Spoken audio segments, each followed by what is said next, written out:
Bwana Yesu asifiwe. Tunaendelea tena na kujifunza Biblia na leo tunafanya sehemu ya pili ya waraka wa kwanza wa Yohana sura ya kwanza, na leo tutaangalia waraka wa kwanza wa Yohana sura ya kwanza mstari wa 5 mpaka sura ya pili mstari wa 2. Na ujumbe unasema katika nuru, si katika kukana. Kwa hiyo wazo kuu tunaloangalia leo ni kwamba ushirika na Mungu ambaye ni nuru hauhifadhiwi kwa kukana dhambi, bali kwa kuungama dhambi na kwa kazi ya Kristo. Katika nuru, si katika kukana. Waraka wa kwanza wa Yohana sura ya kwanza mstari wa 5 mpaka sura ya pili mstari wa 2. Hebu fikiria chumba ambacho mtu amefunga mapazia. Ndani kuna uchafu, kuna vumbi, kuna madoa, kuna vitu vimetupwa ovyo, kona hazijasafishwa.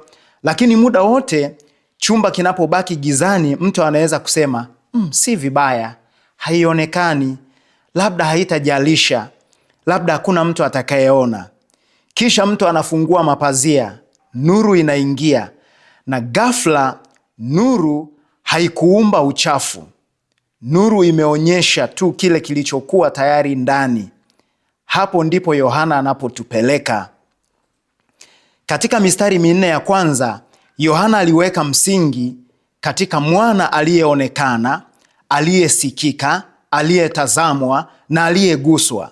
Sasa anaenda moja kwa moja kwenye matokeo ya kwanza makubwa. Kama uzima wa milele umeletwa kwetu kupitia mwana, basi huyu Mungu aliyetuletea uzima huu ni Mungu wa namna gani?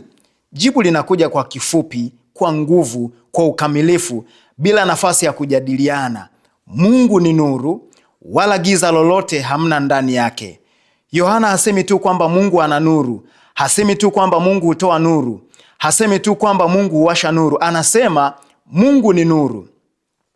Hapa ndipo dini ya starehe inapovunjika, kwa sababu watu wengi wanataka Mungu anayesamehe lakini asiyeangaza. Wanataka Mungu anayefariji lakini asiyefunua. Wanataka Mungu anayepokea lakini asiyetakasa. Wanataka Mungu ambaye unaweza kumjia bila kuletwa nuruni. Yohana anasema Mungu wa namna hiyo hayupo. Mungu aliyefunuliwa ndani ya mwana ni nuru, ni msafi, mtakatifu, wa kweli, hana mawaa, hana kivuli, hana ushirika wowote na uovu. Na hapa ndipo mvutano wa andiko unaanza. Kama Mungu ni nuru, mwanadamu mwenye dhambi anawezaje kuwa na ushirika naye? Mtu aliye na giza moyoni anawezaje kusimama katika ushirika na Mungu ambaye ndani yake hamna giza lolote? Yohana ajibu kwa nadharia baridi. Anajibu kwa kuonyesha madai matatu ya uongo, kisha anaonyesha kweli ya Injili. Ujumbe wa andiko letu ni huu: njia ya kutembea nuruni haipiti katika kukana dhambi, bali katika kuileta dhambi mbele za Mungu chini ya damu na maombezi ya Kristo. Tunaona mawazo makuu matatu ya kifungu hiki. Wazo la kwanza, Mungu ni nuru, kwa hiyo ushirika naye hauwezi kuishi pamoja na giza tulilojichagulia na kulikubali. Mungu ni nuru, kwa hiyo ushirika naye hauwezi kuishi pamoja na giza tulilochagua na kulikubali. Pili, mtu anayekana dhambi yake hawi wa kiroho zaidi, anazidi tu kujidanganya. Tatu, mwamini anapoanguka hakimbilii kukana, anakimbilia kwa Kristo, wakili wake na dhabihu yake. Jambo la kwanza, Mungu ni nuru, kwa hiyo ushirika naye hauwi katika kuishi pamoja na giza tunalolikubali. Mstari wa 5 unasema hivi: na hii ndiyo habari tuliyoisikia kwake na kuihubiri kwenu, ya kwamba Mungu ni nuru, wala giza lolote hamna ndani yake. Angalia ujumbe unatoka wapi. Yohana hasemi haya ndiyo maoni yetu kuhusu Mungu, wala hasemi hii ndiyo tafsiri yetu ya kidini, wala hasemi hivyo ndivyo sisi tunavyofikiri Mungu anapaswa kuwa, bali anasema habari tuliyoisikia kwake, yaani ujumbe unatoka kwa Kristo. Mitume hawatengenezi nuru, wanaitangaza nuru, na ujumbe ni huu: Mungu ni nuru. Hapa tunapaswa kusimama kidogo. Katika maandiko, nuru huzungumza kuhusu kweli. Nuru huzungumza kuhusu usafi, kuhusu utakatifu, kuhusu uzima, kuhusu kufunuliwa, kuhusu uwepo wa Mungu ambao hauachi uovu umefichwa. Mungu haishi katika mchanganyiko. Ndani yake hakuna kona ya giza, hakuna eneo la maelewano na dhambi, hakuna sehemu iliyofichwa, hakuna kivuli cha kimaadili. Yeye ni nuru. Maneno haya, Mungu ni nuru, kwa Kiyunani ni hotheos estin. Yohana hasemi tu kile Mungu anachofanya, anasema Mungu ni nani. Nuru si kitu cha ziada kwa Mungu. Nuru ni sehemu ya asili yake. Kisha Yohana anakaza zaidi, ndani yake hamna giza. Kwa Kiyunani wazo hilo lina nguvu zaidi. Scotia ok estin en auto oudemia. Maana yake ni hakuna kabisa giza ndani yake, hakuna kivuli, hakuna doa, hakuna ushirika wowote na giza. Hii ni habari njema na pia ni habari nzito. Ni habari njema kwa sababu Mungu habadiliki kama mwanadamu. Yeye si mtu wa sura mbili, hafichi uovu, hakuna manipulation, hasemi uongo, hana nia ya giza, hasemi jambo moja na kufanya jingine. Mungu ni nuru. Lakini pia habari ni nzito. Hii habari ni nzito kwa sababu nuru yake inafunua yaliyofichwa. Nuru haijadiliani na giza. Nuru haifanyi amani na dhambi. Nuru haisemi acha tu, si mbaya sana. Na hapa Yohana anaenda moja kwa moja kwenye dai la kwanza la uongo. Mstari wa 6. Tukisema ya kwamba twashirikiana naye, tena tukienenda gizani, twasema uongo, wala hatuifanyi iliyo kweli. Angalia maneno hayo, tukisema. Yohana hapa hazungumzi na wapagani tu, hazungumzi na watu wanaosema wazi kwamba hawamtaki Mungu, bali anazungumza na watu wenye lugha ya kidini. Wanasema tuna ushirika naye, lakini wanatembea gizani. Hapo ndipo hatari ilipo. Unaweza kuzungumza kuhusu ushirika na Mungu huku ukiendelea kuhifadhi maisha yako gizani. Unaweza kusema maneno sahihi lakini ukaishi vibaya. Unaweza kutumia lugha ya Biblia lakini ukalinda dhambi iliyofichwa. Unaweza kuwa karibu na vitu vitakatifu lakini ukawa mbali na nuru. Yohana anasema ukisema una ushirika naye lakini unatembea gizani, unasema uongo. Hasemi tu kwamba maisha yako hayalingani vizuri, hasemi tu kwamba una tatizo dogo la kubalance, kwamba hauna usawia. Anachosema, tunasema uongo. Hapa lazima tuhubiri kwa uwazi. Si kila ukaribu na mambo matakatifu unamaanisha ushirika na Mungu. Unaweza kuwepo kanisani lakini usiwe nuruni. Unaweza kuimba lakini ukatembea gizani. Unaweza kuhudumu lakini ukaficha dhambi. Unaweza kujua maneno ya kidini lakini ukaishi katika uongo. Unaweza kutetea mafundisho sahihi lakini usilete moyo wako mbele za Mungu. Na huo sio ushirika, huo ni mchezo tu wa kuigiza wa kidini. Neno kutembea ni peripateo. Halizungumzi kuanguka mara moja tu. Linazungumzia mwelekeo wa maisha, namna unavyoishi, mahali unapoamua kubaki. Na kwa hiyo Yohana hasemi kwamba muamini wa kweli hawezi kuanguka kamwe. Hapana. Andiko hili linasema, na tena litasema mara moja, kile mtu anapaswa kufanya anapotenda dhambi. Lakini Yohana anasema huwezi kugeuza giza kuwa makao yako, halafu useme una ushirika na Mungu ambaye ni nuru. Hapa kuna mfano rahisi. Fikiria mtu anayesema kwamba anaenda mashariki lakini miguu yake inaelekea magharibi kila siku. Anaweza kusema kwa mdomo, mi naenda mashariki, lakini mwelekeo wa miguu yake unampinga. Ndivyo ilivyo hapa. Unaweza kusema nina ushirika na Mungu, lakini kama hatua zako zinaishi gizani, maisha yako yanapingana na maneno yako, na Yohana anasema hatuifanyi iliyo kweli. Hebu angalia hilo. Kweli si kitu unachosema tu, ni kitu unachotembea ndani yake. Haitoshi kuwa na sentensi sahihi kuhusu Mungu. Unapaswa kuishi katika nuru ya Mungu unayemzungumzia. Lakini Yohana haishii tu kwenye kufunua kweli. Mstari wa 7 unasema, bali tukienenda nuruni kama yeye alivyo katika nuru, twashirikiana sisi kwa sisi, na damu yake Yesu mwana wake yatusafisha dhambi yote. Hapa tunapaswa kuwa waangalifu sana. Kutembea nuruni hakumaanishi kuishi bila kosa lolote. Kama ingemaanisha hivyo, hakuna mtu ambaye angeweza kusimama nuruni. Kutembea nuruni kuna maanisha kuishi wazi mbele za Mungu, bila kuipamba dhambi yako, bila kuilinda dhambi yako, bila kuificha dhambi yako, bila kuibadilisha jina, bila kuileta kwa Mungu tu baada ya kukamatwa. Bali kutembea nuruni ni kusema, Bwana, niko hapa, hivi ndivyo nilivyo. Hapa ndipo dhambi yangu ilipo, hapa ndipo aibu yangu ilipo, hapa ndipo giza langu lilipo. Sitaki kulilinda, sitaki kulificha. Nataka kuzileta dhambi zangu zote mbele zako. Na hapo hapo ndani ya nuru, Yohana anasema damu yake Yesu Kristo mwana wake yatusafisha dhambi yote. Hapo ndipo injili ilipo. Nuru si mahali ambapo mwenye dhambi anaharibiwa kama anakuja kupitia Kristo. Nuru ni mahali ambapo mwenye dhambi anasafishwa. Hili linabadilisha kila kitu. Kwa mtu anayehofia nuru, Yohana anasema usikimbie, kwa sababu ukija nuruni na dhambi yako hupati kufunuliwa tu, unakutana na damu ya mwana. Nuru inaonyesha jeraha, lakini damu ya Kristo inaliosha. Nuru inaonyesha hatia, lakini damu yake Kristo inaosha hatia. Nuru inaonyesha giza, lakini damu ya Kristo si dhaifu mbele ya giza lako. Hapa kuna mfano mwingine. Daktari huwasha taa kali katika chumba cha upasuaji.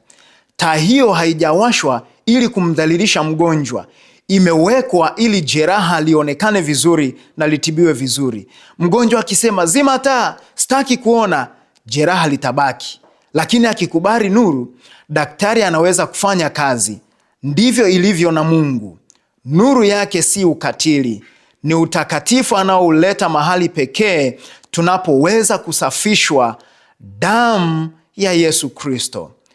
Nuru yake Kristo, nuru yake Mungu si ukatili, ni utakatifu unaotuleta mahali pekee tunapoweza kusafishwa na damu yake Kristo.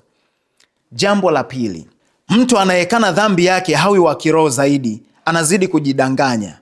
Angalia mstari wa 8 unavyosema.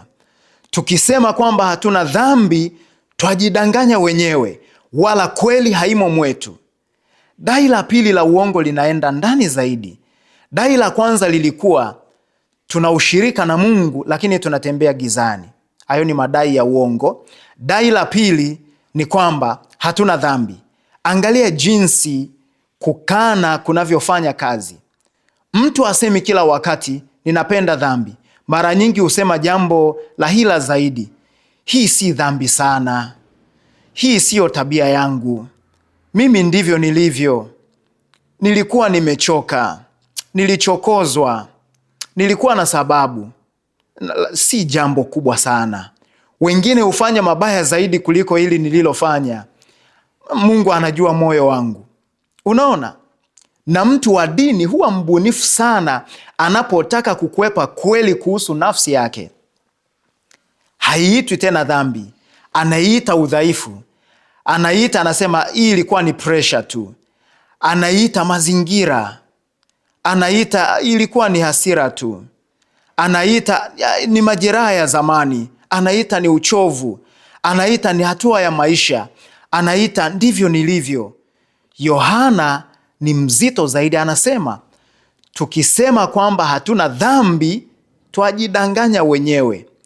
Hujafika kiwango cha juu zaidi cha kiroho, umejidanganya. Hujakomaa zaidi, umezidi kuwa kipofu.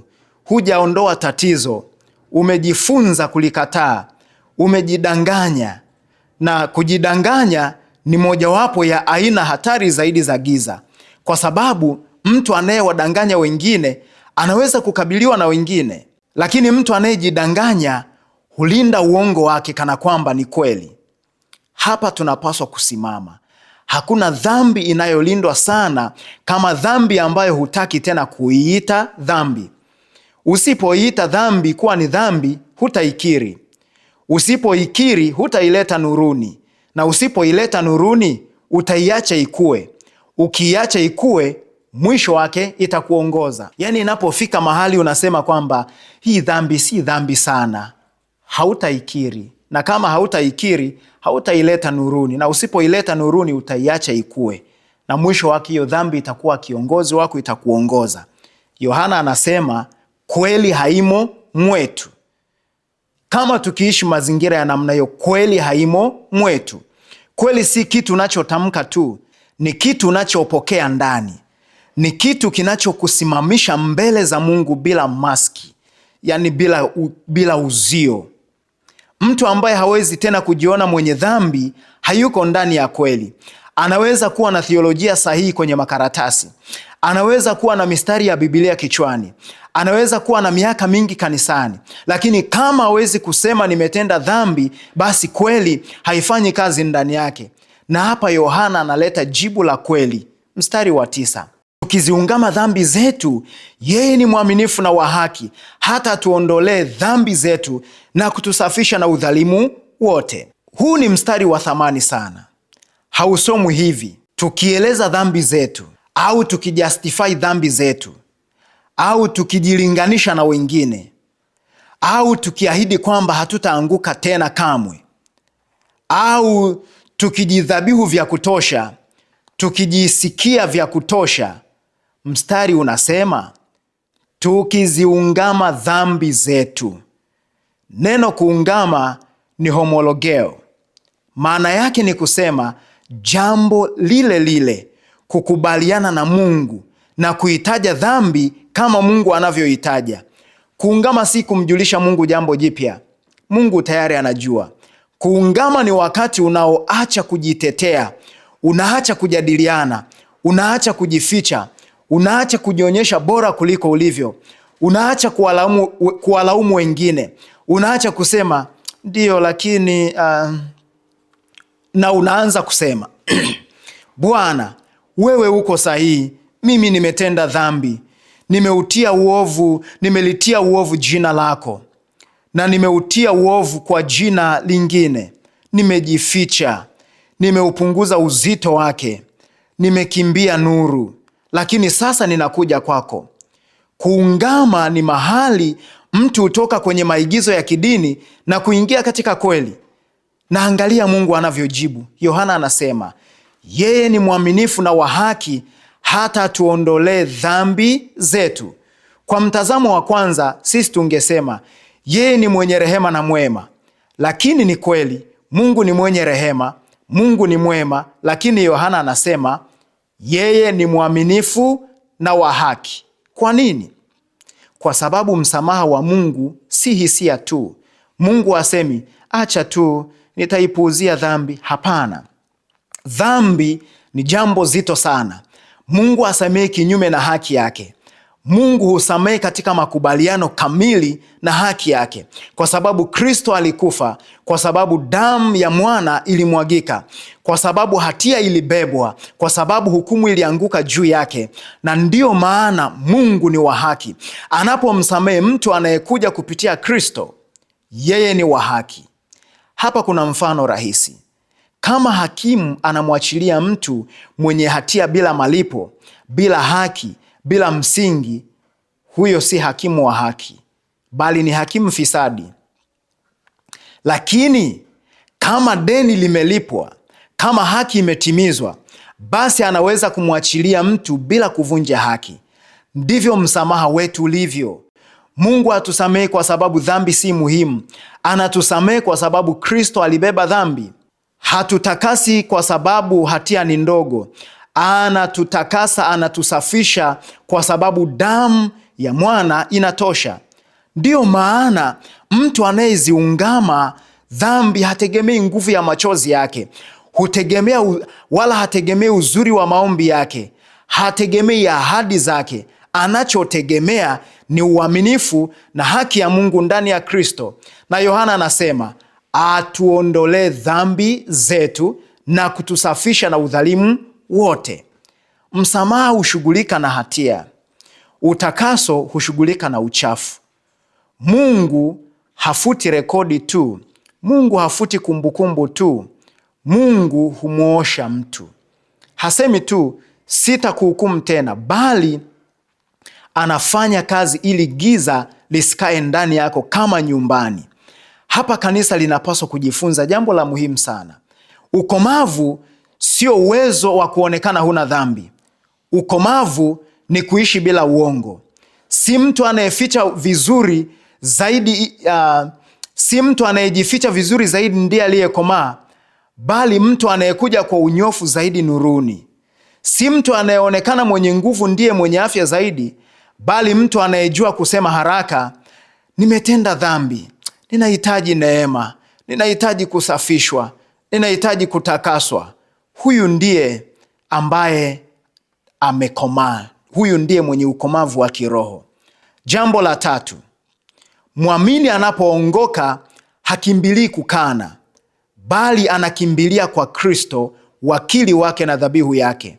Angalia mstari wa 10 unavyosema, tukisema kwamba hatukutenda dhambi, twamfanya yeye kuwa mwongo, wala neno lake halimo ndani mwetu. Dai la tatu la uongo ni baya zaidi. La kwanza tulisema kama tuna ushirika lakini tunatenda gizani. Haya ni yale madai matatu ya uongo. Dai la kwanza ni kwamba tunasema tuna ushirika lakini tunatembea gizani. La pili, hatuna dhambi. Dai la tatu, hatujatenda dhambi. Sasa si uongo tu mbele za watu, ni kujidanganya pia. Ni kujidanganya tu. Sasa mtu anamfanya Mungu kuwa mwongo. Kwa nini? Kwa sababu Mungu anasema mwanadamu ni mwenye dhambi. Mungu anasema dhambi ni halisi. Mungu anasema tunahitaji kusafishwa. Mungu anasema ndio maana alimtuma mwana wake. Mtu anaposema si hivyo sana, hajitetei yeye tu, bali anampinga Mungu. Hapa ndipo uzito wa kukana ulipo. Kukana dhambi si mbinu ya kujilinda kihisia tu, ni aina ya uasi dhidi ya hukumu ya Mungu. Mungu anasema unamhitaji mwana. Mtu anasema si sana. Mungu anasema unahitaji damu. Mtu anasema sijachafuka kiasi hicho. Mungu anasema unahitaji msamaha. Mtu anasema sijafanya jambo kubwa kivile. Na Yohana anasema tunamfanya Mungu kuwa mwongo. Tusicheze na jambo hili. Unapopunguza uzito wa dhambi, hujilindi tu, unamshtaki Mungu kwamba amezidisha. Unaposema si vibaya sana, wakati Mungu alimtoa mwana wake msalabani, kwa hakika unasema kwamba Mungu alilipa gharama kubwa kupita kiasi.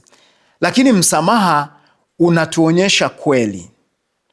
Dhambi ni nzito kiasi kwamba mwana wa Mungu alipaswa kufa. Neema ni kubwa kiasi kwamba mwana wa Mungu alikuja kufa. Mambo yote mawili ni ya kweli. Ndio maana Yohana haandiki ili tuzoee dhambi. Waraka wa kwanza wa Yohana sura ya 2 mstari wa 1 inasema, watoto wangu wadogo, na waandikia haya ili kwamba msitende dhambi. Hapa lazima tuseme wazi. Yohana hasemi sote tuna dhambi kwa hiyo haijalishi. Yohana hasemi kwa kuwa damu husafisha basi tulieni tu. Na wala hasemi kwa kuwa neema inafunika basi dhambi si jambo zito sana. Hapana. Yohana anachosema ni hivi, na waandikia haya ili kwamba msitende dhambi. Lengo ni utakatifu. Neema si ruhusa ya giza. Neema ni nguvu ya kutembea nuruni. Damu ya Kristo si kisingizio cha dhambi, ni utakaso kutoka dhambi. Maombezi ya Kristo si sababu ya kucheza na uovu, ni tumaini tunapoanguka na kurudi kwa Baba. Hapa tunapaswa kushikilia kweli mbili pamoja. Hubiri utakatifu bila perfectionism, hubiri neema bila kuruhusu dhambi. Ukihubiri utakatifu bila Kristo, utawavunja watu. Ukihubiri neema bila utakatifu, utawalaza watu usingizini. Yohana anafanya jambo jingine. Anasema, msitende dhambi. Lakini mtu akitenda dhambi, tunaye mwombezi kwa Baba. Mstari unaendelea. Na kama mtu akitenda dhambi, tunaye mwombezi kwa Baba, Yesu Kristo mwenye haki. Hapa tunaingia katika maana ya maneno ya thamani zaidi katika waraka huu. Yohana hasemi Mtu akitenda dhambi ajifiche. Mtu akitenda dhambi ajifanye hakuna kilichotokea. Mtu akitenda dhambi aende mbali. Mtu akitenda dhambi abaki chini ya hukumu. Bali anachosema, tunaye mwombezi kwa Baba. Neno mwombezi ni parakletos. Maana yake ni mtu aliyeitwa kusimama pembeni yetu, yani mtetezi, wakili, yule anayesimama kwa ajili yetu mbele za Baba. Lakini sikia kwa makini, Kristo si wakili anayelinda kwa uongo. Hasemi kwa Baba hawajatenda dhambi. Hapana, anatulinda wala hatulindi kwa kukana ukweli wa matendo yetu, bali anatulinda kwa kazi yake. Anasimama mbele za Baba kama mwenye haki, si kwa msingi wa haki yetu, bali kwa msingi wa haki yake. Si kwa msingi wa ahadi zetu dhaifu, bali kwa msingi ya utii wake mkamilifu. Si kwa msingi wa sifa zetu, bali kwa msingi wa damu yake. Ndiyo maana Yohana anasema Yesu Kristo mwenye haki. Si Yesu Kristo mwenye rehema tu, si Yesu Kristo aliye karibu tu, si Yesu Kristo mwenye upendo tu, bali Yesu Kristo mwenye haki. Kwa sababu mbele za Baba anasimama mwanadamu mkamilifu, mwana mtii, asiye na dhambi, yeye aliyetimiza haki ambayo sisi tuliivunja. Mstari wa 2 unasema, naye ndio kipatanisho kwa dhambi zetu, wala si kwa dhambi zetu tu, bali na kwa dhambi za ulimwengu wote. Hapa Yohana anatupeleka kwenye msingi wa maombezi ya Kristo. Kristo hasamei tu, yeye pia ni dhabihu kwa ajili yetu. Neno kipatanisho ni hilasmos. Wazo lenyewe ni hili: dhabihu ambayo kupitia kwayo dhambi inashughulikiwa mbele za Mungu. Hatia haipuuzwi, hatia haifutwi. Hasira takatifu ya Mungu dhidi ya dhambi haipitishwi pembeni. Kristo hubeba dhambi na kufungua njia ya msamaha. Hapa tunapaswa kuwa na heshima na uzito. Tusigeuze mstari wa 2 kuwa mabishano baridi ya mfumo wa theolojia. Msisitizo wa andiko ni huu: kazi ya Kristo inatosha, ni ya kweli, ni imara, haitegemei hali ya kihisia siku fulani tu, haitegemei jinsi unavyojisikia kusamehewa, haitegemei jinsi unavyojisikia safi baada ya kuungama. Inategemea Kristo, kwa sababu yeye ndiye wakili, yeye ndiye mwenye haki, yeye ndiye kipatanisho. Hapa kuna mfano. Fikiria mtu mwenye hatia amesimama mahakamani. Faili lake liko mbele. Matendo yake ni ya kweli, hatia ni ya kweli, aibu ni ya kweli. Haimsaidii kusema sikufanya. Haimsaidii kusema si jambo kubwa. Haimsaidii kusema wengine wamefanya mabaya zaidi kuliko mimi. Lakini pembeni yake anasimama mtu, si mtetezi aliyesema uongo, si mtetezi aliyemshawishi hakimu kwa udanganyifu, bali mmoja ambaye yeye mwenyewe amelipa deni. Anasema haki imetimizwa, dhambi imebebwa, damu imemwagika, huyu ni wangu. Hili ndilo tumaini la mwamini, si kukana dhambi, bali ni Kristo. Si maigizo ya kidini, bali damu yake. Si kujitetea, bali maombezi. Si giza lililofichwa, bali nuru ambayo ndani yake Kristo husafisha. Na hapa lazima tuitumie moja kwa moja. Kuna watu wanafikiri wana chaguzi mbili tu: ama nikane dhambi ili nisivunjike, au nikiri dhambi ili nizame katika hatia. Yohana anasema kuna njia ya tatu, na hiyo njia ya tatu ni Injili. Unakuja nuruni, unaungama dhambi yako, huipunguzi, huifichi, huilainishi, na hapo unakutana na damu ya Kristo na maombezi yake yaliyo hai. Hapa mwamini aliyevunjika anapaswa kusikia. Kama umetenda dhambi, usimkimbie Baba. Una mwombezi kwa Baba. Usikimbilie gizani, njoo nuruni. Usikae chini ya hukumu kana kwamba damu ya Kristo ni dhaifu. Njoo na dhambi yako kwake yeye anayeweza kusafisha. Lakini pia mwamini anayefanya mchezo na giza anapaswa kusikia. Usitumie neema kama kifuniko cha dhambi. Usiseme nina wakili ili ubaki gizani. Usiigeuze damu ya Kristo kuwa kisingizio cha kutokutii. Yohana anasema, nawaandikia haya ili kwamba msitende dhambi. Neema ya kweli haikulazi usingizi ndani ya dhambi, inakutoa kutoka ndani yake. Hitimisho. Waraka wa kwanza wa Yohana sura ya kwanza mstari wa 5 mpaka sura ya pili mstari wa 2 inatuacha na kweli 3 zilizo wazi. Kweli ya kwanza, Mungu ni nuru. Ndani yake hamna giza, ndani yake hamna kivuli, ndani yake hakuna mawaa, ndani yake hakuna ushirika na uovu. Kwa hiyo huwezi kuwa na ushirika naye huku ukifanya giza kuwa makao yako. Kweli ya pili, kukana dhambi hakukufanyi uwe wa kiroho zaidi. Kuna kufanya uwe muongo, kuna kufanya ujidanganye, kuna kuweka kinyume na hukumu ya Mungu. Ukomavu si kuonekana huna dhambi. Ukomavu ni kuishi bila uongo. Kweli ya tatu, tumaini la mwamini haliko katika kukana, bali ndani ya Kristo. Damu yake hutusafisha. Yeye ni wakili wetu kwa Baba, yeye ni mwenye haki, yeye ni kipatanisho kwa dhambi zetu. Ningependa tumalize na picha rahisi. Mtu ana vazi jeupe lakini amelichafua. Ana chaguzi mbili mbaya. Ya kwanza, azime taa na kusema haionekani. Ya pili, aangalie doa na kusema hakuna tumaini tena. Lakini Injili inamwonyesha njia ya tatu. Aje nuruni, asilikane doa, asimezwe na doa, asilete mahali ambapo, bali alilete mahali ambapo kuna utakaso. Huo ndio wito wa andiko hili. Usizime nuru, usikane dhambi, usiilinde, usiibadilishe jina ukaifanya kwamba hii dhambi ni nyepesi sana. Usiifiche chini ya lugha ya kidini. Njoo nuruni, kwa sababu Mungu ambaye ni nuru hakuiti ujifanye safi. Anakuita usafishwe kwa damu ya mwana. Na jibu letu si, Bwana, nitajaribu kuonekana bora zaidi.